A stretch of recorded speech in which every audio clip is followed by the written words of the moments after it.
সূরাতুল আনকাবুতে আল্লাহ তাআলা এই কথাটা আরো চমৎকার ভাবে বলেছেন। আল্লাহ তাআলা ইরশাদ করছেন, আহাসিবান নাসু আইয়ুতরাকু আইয়াকুলু আমান্না ওয়া হুম লা ইফতানুন ওয়ালাকাদ ফাতান্নাল্লাযীনা মিন ক্বাবলিহিম ফালা ইয়া'লামান্নাল্লাহুল্লাযীনা সাদাকু ওয়া লা ইয়া'লামান্নাল কাযিবিন। আল্লাহ বলেন, মানুষ কি ভেবেছে সে শুধু বলবে আমি ঈমানদার আর তাকে আমি জান্নাতে ঢুকাই দিব? না, কখনো না, কোশ্চিন কালেও না। বরং পূর্ববর্তীকালে যারা পৃথিবীতে এসেছিল তাদেরকে আমি পরীক্ষা করেছি এবং তাকেও ঈমানের প্রশ্নে সে সত্যবাদী না মিথ্যাবাদী পরীক্ষা দিয়ে দিয়ে নিজেকে প্রমাণ করতে হবে। ঠিক কিনা বলেন? পরীক্ষা দিয়ে আপনাকে প্রমাণ করতে হবে। এবং এই পরীক্ষার ব্যাপারটা, এটা যে শুধু আমরা সাধারণ মানুষ আমাদের জীবনে দুঃখ বিপদ পরীক্ষা এমনটা না। এই পৃথিবীর সবচাইতে শ্রেষ্ঠ মানুষ যারা ছিলেন তাদেরকে আল্লাহ পরীক্ষা নিয়েছেন। বলেন তো, এই পৃথিবীতে সবচাইতে শ্রেষ্ঠতম মানুষ কারা? সবচাইতে শ্রেষ্ঠ ভালো মানুষ কারা ছিল পৃথিবীতে? বলেন তো, নবীরা। আওয়াজ করে বলেন তো, কারা? তো বলেন তো, নবীদের জীবনে পরীক্ষা ছিল কি ছিল না? হ্যাঁ, ছিল। বেশি না কম? বিষ্ণু ইসলামকে জিজ্ঞাসা করা হলো, আইয়ুন নাসি আশাদ্দু বালাআন ইয়া রাসূলুল্লাহ, হে আল্লাহর রাসূল, এই পৃথিবীতে কাদের জীবনে পরীক্ষা বেশি? বিষ্ণু ইসলাম বললেন, আল আম্বিয়া, নবীদের জীবন। আল আম্বিয়া সুম্মাল আমসাল ফাল আমসাল, সবচাইতে জীবনে পরীক্ষার সম্মুখীন সবচাইতে বেশি হয়েছেন নবীরা। তারপরে নবীদের পরবর্তী অবস্থান যাদের, সিদ্দিকিন যারা, সোহাদা যারা, সালিহিন যারা, আল্লাহওয়ালা যারা, তাদের জীবনে পরীক্ষা বেশি।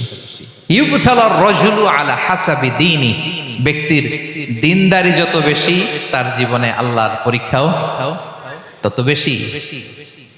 আপনি আল্লাহওয়ালা হবেন, আপনার জীবনে পরীক্ষাও অনেক বেশি। এজন্য ইমানদার হওয়া যেমনি মর্যাদার, ইমানদারের জীবনে পরীক্ষাও হবে অনেক বেশি।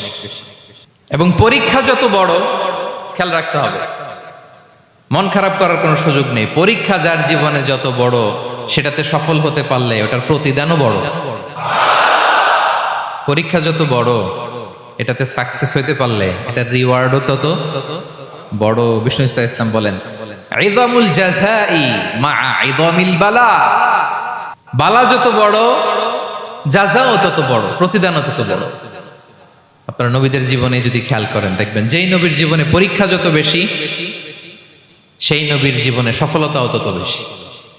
সাইয়েদানা ইব্রাহিম আলাইহিস সালামের কথাটা একটু খেয়াল করেন তো, বলেন তো, ওনার জীবনে পরীক্ষা কেমন ছিল? বেশি না কম? ওনার জীবনের পরীক্ষা থেকেই তো আমরা এই শব্দটা ব্যবহার করি। আমরা বলি অগ্নি পরীক্ষা। কি বলি?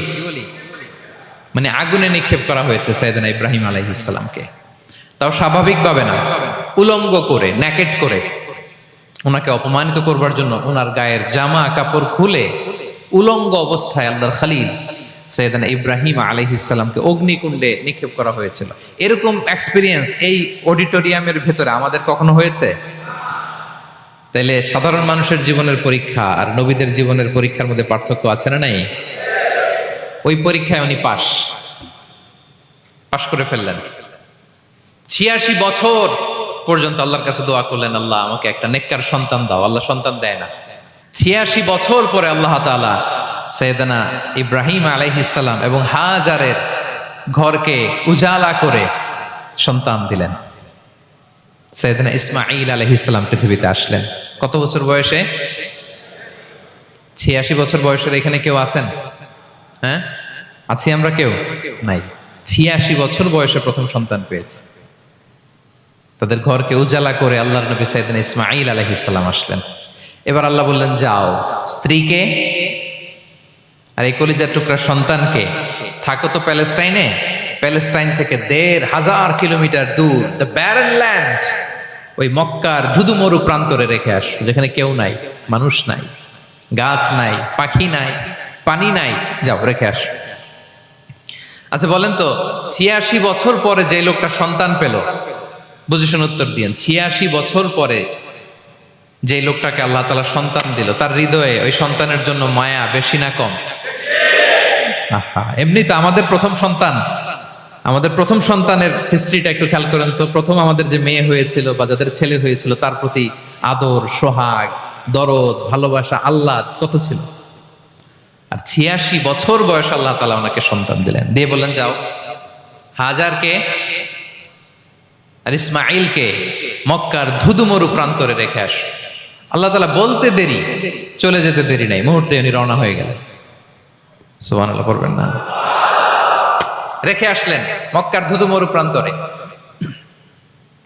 এবার আল্লাহ বললেন যাও, রিটার্ন ব্যাক টু প্যালেস্টাইন, প্যালেস্টাইনে চলে যাও। চলে গেলেন, হৃদয়টা ভেঙে খান খান। অনেক বছর পরে আল্লাহ তাআলা আবার অনুমতি দিলেন, যাও এবার ছেলেকে দেখে আসতে পারো, যাও প্যালেস্টাইন থেকে আবার মক্কায় যাও। সাইয়েদনা ইব্রাহিম আলাইহিস সালাম প্যালেস্টাইন থেকে আবার 1500 কিলোমিটার পথ পাড়ি দিয়ে, এখনকার মতো ফ্লাইটে যায় না, গাড়িতেও না, উটে করে। কিসে করে? উনি যে কতবার মক্কা থেকে ফিলিস্তিন এসেছেন আর গিয়েছেন কোনো ইয়ত্তা নাই, হিসাব নাই। গেলেন, এবার ছেলেটা হাঁটতে পারে, দৌড়াতে পারে, একটু একটু কথা বলতে পারে, আব্বু আব্বু ডাকতে পারে। কেমন মায়া লাগে বলেন তো? মায়া ভালোবাসায় যখন টইটম্বুর, ঠিক ওই মুহূর্তে আল্লাহ বললেন ছেলেকে জবাই করো, জবাই করো ছেলেকে। আল্লাহ তাআলা বলতে দেরি করেছেন, আল্লাহর আদেশ পালনে 1 সেকেন্ডও তিনি দেরি করেন নাই। ছুরি চালালেন, জান্নাত থেকে দুম্বা নিয়ে আসা হলো। এভাবে আল্লাহর নবী ইব্রাহিম আলাইহিস সালাম ওনার জীবনের প্রতিটি ক্ষেত্রে যেখানে আল্লাহ তাআলা ওনাকে পরীক্ষা নিয়েছেন, উত্তীর্ণ হয়েছেন। এবং দেখেন ওনাকে আল্লাহ তাআলা কি উপহার দিলেন, আল্লাহ তাআলা ওনাকে খলিলুল্লাহ উপাধি দিলেন, আল্লাহর বন্ধু। সুবহানাল্লাহ বলেন। আল্লাহ তাআলা বলছেন ওয়া ইযিবতালা ইব্রাহিম রাব্বুহু বিকালিমাতিন ফাআতাম্মাহুন ক্বালা ইন্নী জাঈলুকা লিন-নাসি ইমামা। আল্লাহ অনেকগুলো পরীক্ষা নিয়েছিলেন সাইয়েদনা ইব্রাহিম আলাইহিস সালাম, প্রতিটা পরীক্ষায় সাকসেসফুলি পাস করেছেন, গোল্ডেন এ প্লাস। আল্লাহ বলেন ইন্নী জাঈলুকা লিন-নাসি ইমামা, I am gonna make you the leader for the entire human being.